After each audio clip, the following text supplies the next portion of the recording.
জি, আমার কিন্তু পদত্যাগ হয়নি। আমি কিন্তু এখনো বাংলাদেশের constitutional prime minister elected prime minister. সত্যি কি শেখ হাসিনা পদত্যাগ করেছিলেন? চায়ের স্টল থেকে 5 স্টার হোটেল, টেকনাফ থেকে তেতুলিয়া, দেশের গণ্ডি পেরিয়ে বহির্বিশ্বে শুধু একটাই আলোচনা, শেখ হাসিনা কি সত্যি পদত্যাগ করেছিলেন? বৈষম্য বিরোধী ছাত্র আন্দোলনের মুখে গত 5ই আগস্ট পদত্যাগ করে দেশ ছেড়ে পালিয়ে ভারতে চলে যান শেখ হাসিনা। সম্প্রতি সামাজিক যোগাযোগ মাধ্যমে তার একটি অডিও ভাইরাল হয়েছে, যেখানে তাকে বলতে শোনা যায় দেশ ছাড়লেও পদত্যাগ করেননি তিনি। শেখ হাসিনা বলেন, আমি তো পদত্যাগ করিনি। আর্টিকেল 57 অনুযায়ী আমার পদত্যাগ করা হয়নি। নিরাপত্তার জন্য আমাকে সরে যেতে হয়, কিন্তু আমার পদত্যাগ হয়নি। বিষয়টি অনেকের মাঝে কৌতূহলের সৃষ্টি করেছে। যদিও শেখ হাসিনা পালিয়ে যাওয়ার পরে রাষ্ট্রপতি জাতির উদ্দেশ্যে দেয়া তার ভাষণে বলেছিলেন, প্রধানমন্ত্রী শেখ হাসিনা আজ রাষ্ট্রপতির কাছে পদত্যাগপত্র জমা দিয়েছেন, আমি তা গ্রহণ করেছি। এ বিষয়ে আইনজীবী রুহুল কুদ্দুস কাজল বলেন, পদত্যাগ না করলে জাতির উদ্দেশ্যে ভাষণে রাষ্ট্রপতি কেন বলেছিলেন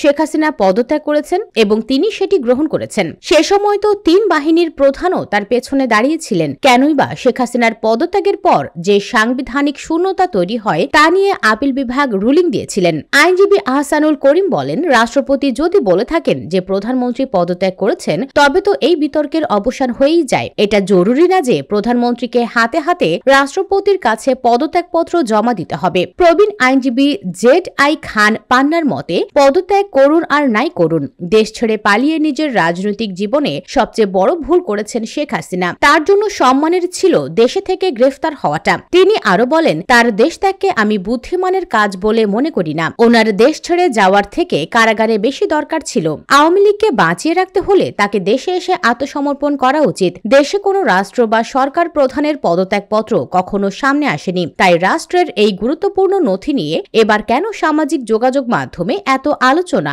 এমন প্রশ্ন রেখেছেন সিনিয়র আইনজীবীরা।